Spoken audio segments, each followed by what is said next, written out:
sa patuloy na pagpapalakas ng kampanya ng pulisya kontra ilegal na droga. Isang lalaki na high-value target ang huli sa kinasang bypass operation sa General Santos City. Nakatutok dyan si Patrolwoman Jovelyn Dodoso.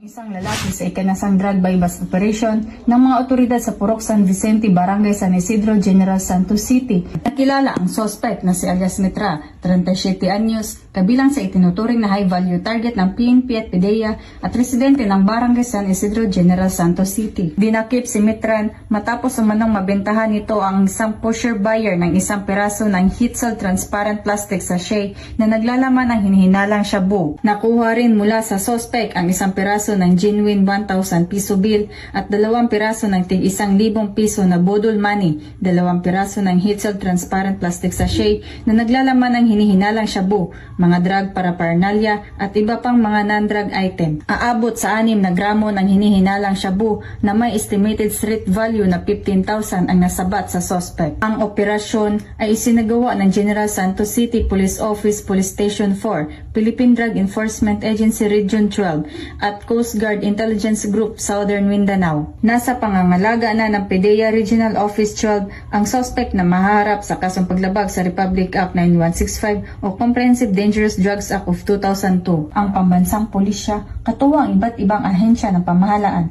ay patuloy sa pagpapaiting ng kanilang kampanya kontra kriminalidad.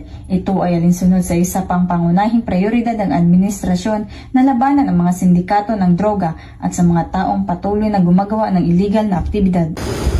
Mula dito sa General Santos City, ako ang inyong Police News Network Correspondent, Patrolwoman Jovelyn Dodoso, alagad ng batas sa taga-taguyod ng Balitang Pulis.